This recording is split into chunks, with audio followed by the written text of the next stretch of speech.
For years, Alienware's laptops have been absolutely insane, out of this world machines that are insanely fast that you maybe don't actually want, because using them in real life kinda suck. Well, hopefully they're gonna change that here today, because we have the new M16 R2 that promises to be kind of practical. But first, let's have a look at the power adapter to see just how fast this might be. You're looking at 240 watts, which is being delivered over a barrel jack. Now, at that kind of a wattage, it is pretty difficult to get it over USB Type-C, so I will accept the barrel jack, but it's still not my favorite because this is a massive power adapter. Is there anything else in here? We've got a little manual. Do we have any stickers? Oh, stickers. Heck yeah. So here we have the new M16. And it is looking pretty good. It actually looks a lot like Dell's gaming laptops, like G3, G5, that kind of more budget stuff. But this is definitely a bit more premium. How heavy is this? It feels pretty light, given that I know that there's a 4070 in here. One sec. 5.4 pounds. That's pretty heavy, but not too bad, given that it's a gaming laptop. And with the charger, we're up to nearly 6.9. For context, that's a total carry weight just over 3 kilograms.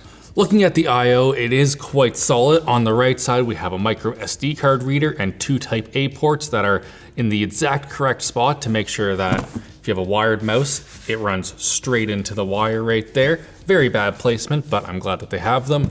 We also have Thunderbolt 4, USB Type-C that connects directly to the DGPU, HDMI 2.1, our power input right there. And on the left side, we have headphone microphone combo jack and 2.5 gigabit LAN, which I really like to see. Looking at the design overall, the materials are quite premium, although it does kind of look like a laptop from like 3-4 years ago. This really isn't giving me designed in 2023 vibes. But that said, look at the size of this trackpad. It is tiny compared to the amount of space that they could have used if they really wanted to go for it. For comparison, here is the Origin laptop that we use for screen recording on our ShortCircuit set. It is a slightly larger laptop, but just look at the size difference of those trackpads. It is complete night and day. Looking at the design overall, again, it is very reserved, but it is very high quality. As you can see, there's very little flex around the keyboard. It's very well built. We also can see where all of the cooling is going.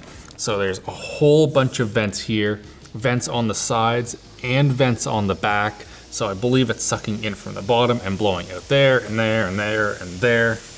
And it's really loud at the moment. What are you doing? Overdrive button works. Confirmed that.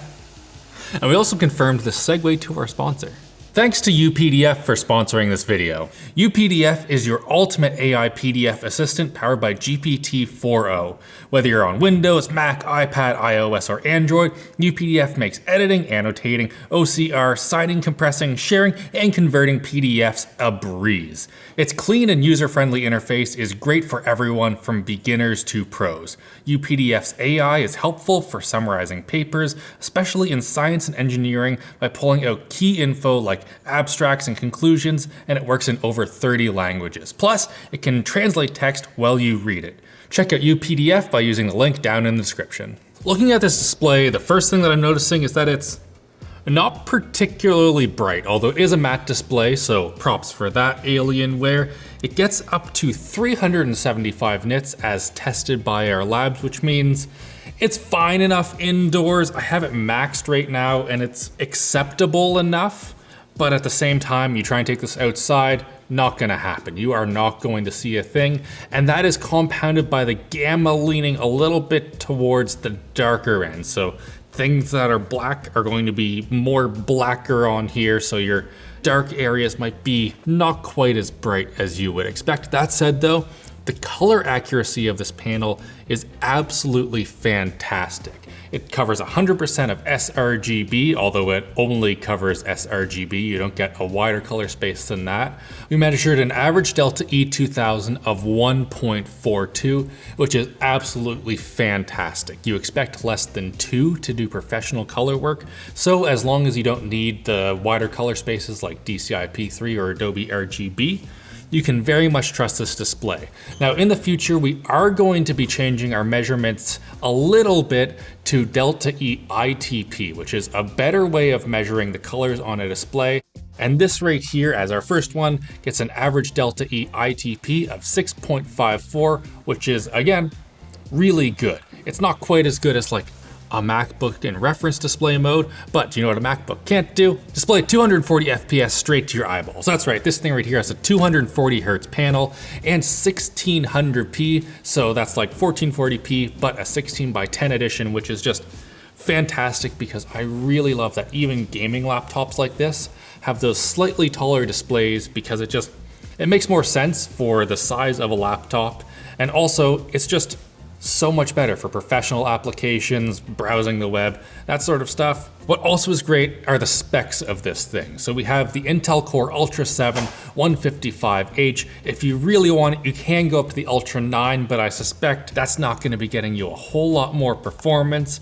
We also have 16 gigabytes of RAM running at 5600 mega transfers per second. Ooh, and it says the form factor is SODIMM, which is very exciting. This might actually be upgradable. We also have a Samsung NVMe SSD that is 1 terabyte. And also apparently you can set this up in RAID 0 from the factory if you just want things to be really fast and not very reliable. We also have Intel Wi-Fi 7 on board. We also have an NVIDIA RTX 4070. That is the top spec of this. And you might know that the R1 version of this came with up to an RTX 4090, which means that the new one is slower. But as we said at the start, that is because they were able to make this chassis way smaller than the old one, and most people just weren't buying over a 4070 anyway. Also in here we have the NPU with our Intel processor, which we now know is not powerful enough to do most of the AI things that come with Microsoft Copilot, so it's useless. Alright, let's play some games. Now, I did just launch Rocket League, and as you can hear, it's really flippin' loud. Now, one interesting thing that our labs noted is that even if you're in like balanced mode or quiet mode or whatever, if it's plugged in and you turn on a game, it automatically goes to performance mode, which is, why is this 100% GPU fan speed? You can see this right here. The GPU is at 50 degrees Celsius. It does not need to be at 100% fan speed. Balanced, maybe quiet down, please. All right, it appears that we have gained 2 degrees, oh, maybe 3 on the GPU, and we now cannot hear the fans. Excellent tuning, Dell. All right, this is not a very heavy game, but we are seeing 250 to 300 FPS, that's pretty darn good, and especially with this 240 Hertz display, I imagine this is going to be a pretty good time. If I'm honest, I was planning on kind of complaining about this display, because if you look at it compared to like most of what other gaming laptops have now, which is like OLEDs and stuff like that, it didn't sound like it would be too good, but now that I'm seeing it in game, this is excellent for gaming. You don't necessarily need like the darkest blacks or the most contrast for a game, because sometimes that can be not even as good if what you want to see is kind of dark on your display. We have confirmed that this gaming laptop is much powerful enough to play this. Let's head out. Just changed over to performance mode again. Switch to performance preset. No, change settings. All right, we can disable it. We can go in the software, we can flip a switch, and then it doesn't automatically go to performance mode, which I quite appreciate. If you are playing a game and it seems like things are heating up a little bit too much, you can just press this button right here. Boom, high performance mode enabled. There we go. For the most part, I don't want that. We can just very simply have it be in balanced mode and everything will be happy. This does also have NVIDIA Advanced Optimus, so you have G-Sync in there, of course. And we also have a direct line from the GPU directly to your display. So it can get a little bit confused at times, but for the most part, it means that you're going to have an extra 10 or so FPS compared to if it had to put those frames through your iGPU first to get it to the display. Yeah, we're in Valheim here and we're looking at 75 FPS, highest possible details. That's at 1600p. Of course, our lab also put it through the paces, so we're looking at 104 FPS in Cyberpunk 2077, 159 FPS in F1 2023, and 80 FPS in Total War Warhammer 3, and that is coming out of the 140 watt 4070 in this model of the M16 that we have right here. Now that was able to beat the Asus Zephyrus G14, which is good because this is a much larger laptop, although it wasn't able to quite match the ROG Strix G16, which you'd think would be pretty similar at 140 watt TDP on the GPU as well, but maybe they're able to just stretch their CPU's legs a little bit more. Either way, this is a pretty frickin' fast laptop, even if it is quite loud in that performance mode. But loads of gaming performance is no good to you if the keyboard is trash. Fortunately though, this one feels excellent. Yeah, this keyboard is fantastic. I'm going to give it just a solid A. There is loads of consistency between the keys. There is heaps of travel. Look at that. They feel really good. They have a nice tactile bump at the top. They don't bottom out in any sort of a weird way. There's enough chassis rigidity that they are just working really quite well. Now I will briefly complain about the trackpad. It's overall pretty good. The tracking's solid. I haven't had any problems with it like right clicking when I meant to left click or stuff like that. I just wish there was more of it. Like I said before, there's quite a bit of space here that they definitely could have put a trackpad into, and it kind of seems like they just reused the old one from the laptop that had all of that extra space for fans and crap on the back, and all of this was moved down. But instead they just didn't bother making a new one for this gen, which is kind of disappointing, especially given that this is not a cheap laptop. It's passable. I am going to accept the size of the trackpad just simply because Alienware did such a good job on this keyboard. So I will be okay maybe plugging in a mouse every now and then if I need to, if it does mean that I can comfortably type on this keyboard for hours and hours. But can I comfortably listen to music for hours? All right, tinny. Wow, there's not a lot going on there. It's loud, but there's no bass whatsoever. Compared to the speakers that I've been hearing on other laptops, like those from Asus and Razer and HP, these do not match up to what they have been able to achieve. And it's especially disappointing because Dell on their XPS line has really fantastic speakers, and it's kind of sad that that technology wasn't able to make it over here. Do you know it's probably also really disappointing given Dell's streak? The webcam. We do have a 1080p webcam here, and it looks okay, I guess.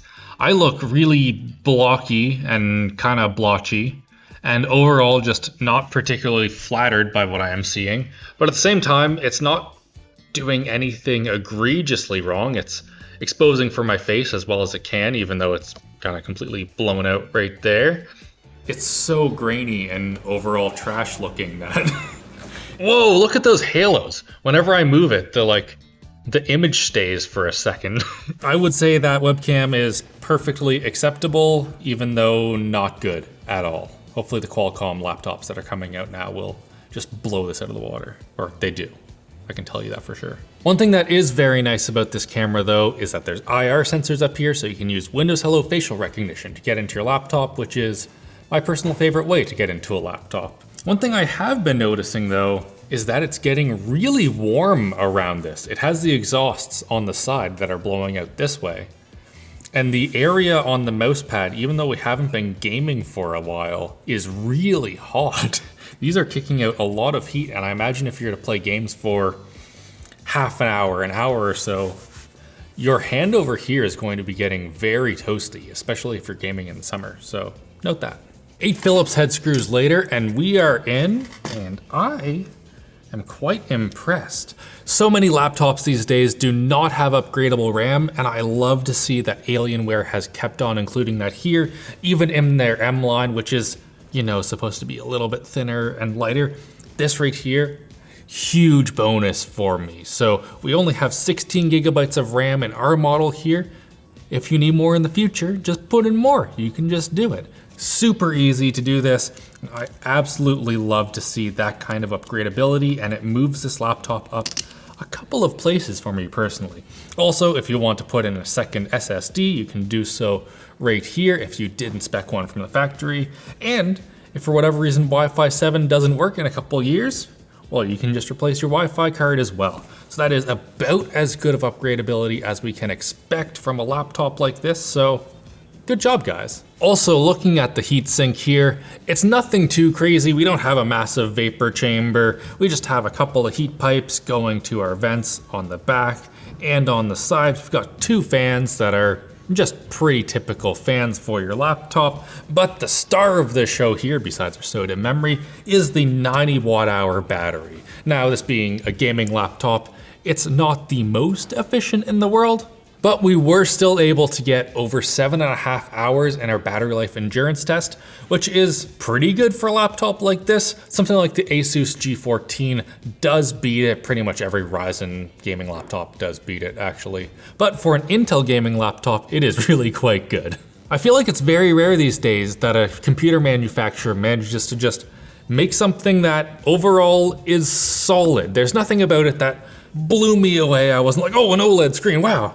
But at the same time, there's nothing really bad about it. Like, I can wish for a slightly larger trackpad, but that's not a deal breaker for sure, and the keyboard more than makes up for it, so I quite like it. This model that we have right here with 16 gigabytes of RAM, terabyte of memory, and that 4070 comes in at $1,900, so it is definitely a bit expensive, but it is also quite in line with everyone else, and in particular, if you can find one of these on sale, I would jump on it. Just like I'm gonna jump onto the end of this video.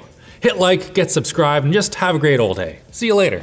Labs just asked if I wanna talk about the max spec version. That's $3,800.